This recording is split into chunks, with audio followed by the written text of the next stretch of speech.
أسعد الله أوقاتكم أحباب قلبي. اليوم وصفتنا حلو من أطيب الحلويات اللي ممكن تتذوقوها. بس أسعد الله أوقاتكم أحباب قلبي وين ما كنتوا.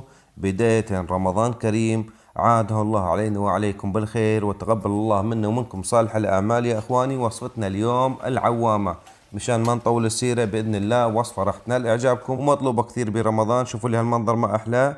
وخلونا ننتقل على المقادير، وما تنسونا من اللايك والاشتراك ومشاركة الفيديو. أول إشي في عندي كوب ونص مي، وبدي أضيف عليها معلقة سكر، وظرف خميرة 7 جرامات،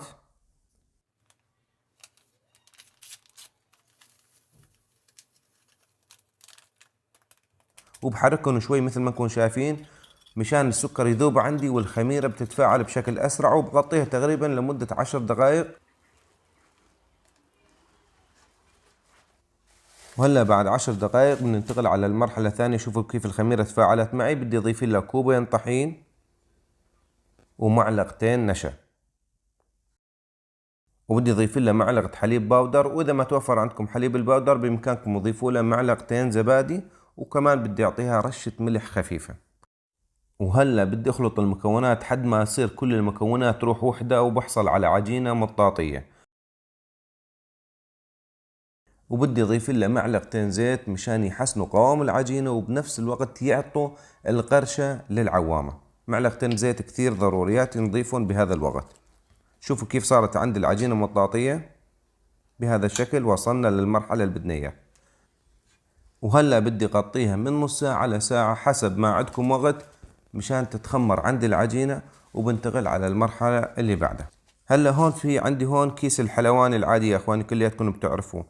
انا عملت اليوم طريقة التشكيل بطريقتين مختلفات، وجربت الصراحة طريقة ثالثة ما نزلتها بالفيديو، اللي هي بيحطوا العجينة بقلب القنينة ويستخدموا هاي الطريقة. عن جد يا اخواني مش فعالة ابدا. فصراحة جربتها طريقة فاشلة بالمرة. في كثير ناس نزلوها عملوها بس تطلع عندهم بالفيديو اوكي، بس لما تشتغلوا فيها الطريقة مش عملية ابدا.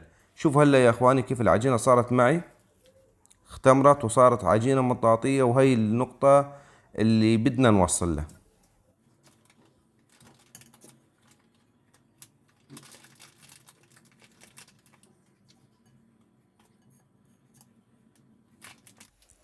وهلا بننتقل على مرحلة القلي. أول إشي لازم يكون عندنا زيت، درجة الحرارة تكون متوسطة، ما لازم تكون كثير مرتفعة.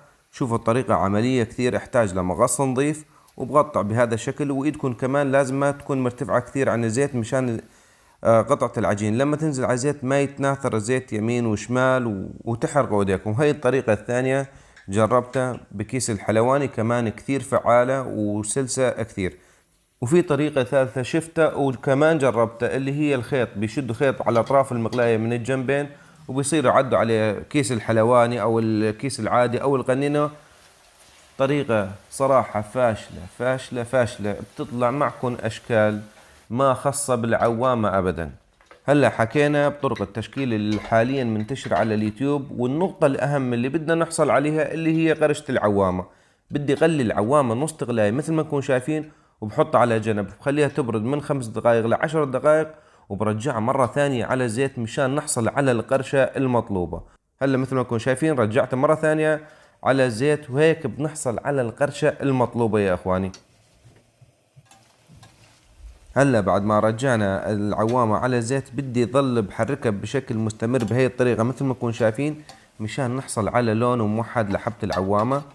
القطر انا مجهزه بحلقة مسبقة، راح اترك لكم الرابط باسفل الفيديو، كمان راح يظهر عندكم بالفيديوهات المقترحة بنهاية الفيديو. وبالنسبة للتحلية هذا شيء اختياري، في ناس تحب تحليها بالعسل، وفي ناس تحب تحليها بسكر البودر أو بالدبس، حسب الرغبة. وكمان نرجع نقول حسب المتوفر.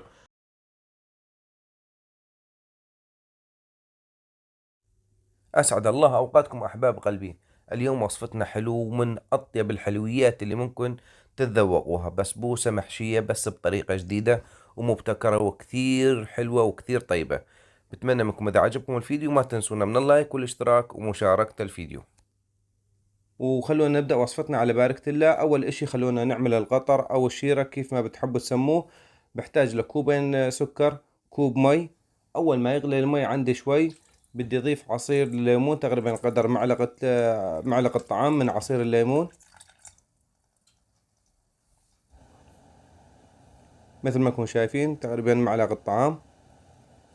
بس خلي المي تقريبا شي 4-5 دقائق، برجع بضيف له ماء الورد وماء الزهر، معلقة ماء ورد معلقة ماء زهر. طبعا النكهات انتم بتختاروها حسب النكهة اللي بدكم اياها، فانيلا بدكم تنكهوها بالقرفة بالهيل، حسب القطر حسب رغبتكم. تقريبا ياخذ وقت شي 10 دقائق مش اكثر من هيك.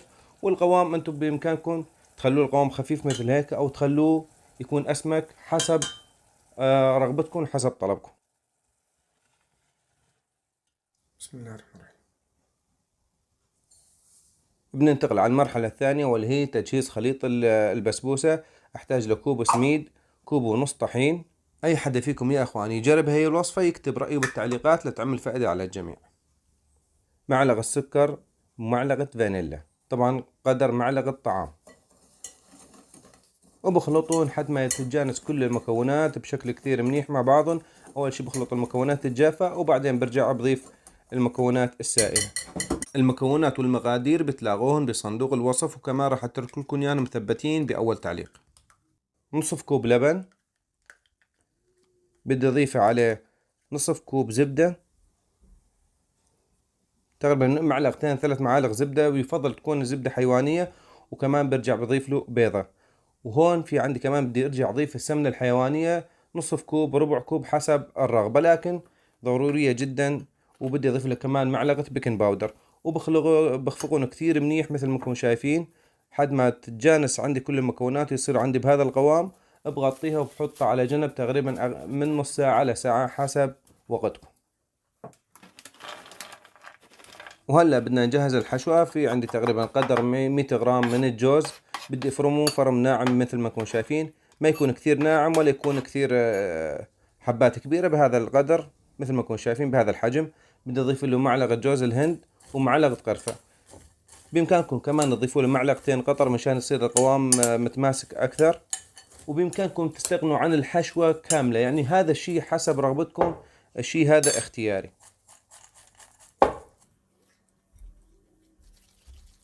هلا نجي على طريقة التشكيل. صارت تقريبا العجينة شي نص ساعة ارتاحت.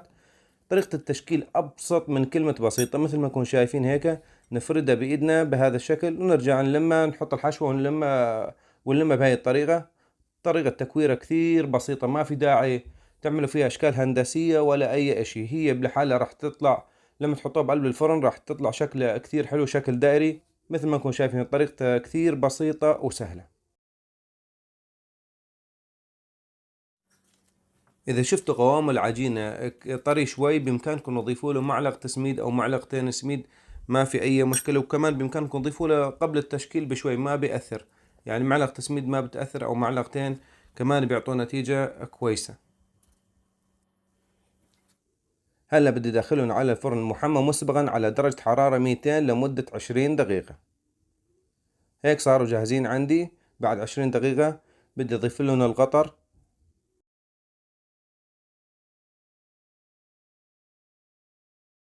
وحاول بالفرشاية مثل ما شايفين بهي الطريقة بساقيهم كلياتهم قطر. ما لازم تشرب القطر بنسبة كثير كبيرة. طبعا إضافة القطر وكمية القطر هذا شيء حسب الرغبة. أنا حبيت ما بكثر لها كثير قطر، تطلع معي كثير ممتازة هيك. يعني ما بخليها تغرق بقلب القطر، دهن هيك على الخفيف راح تطلع معكم النتيجة كثير رهيبة يا أخوان. طبعا بدنا نقلبهم مشان يشربوا القطر من كل الجهات.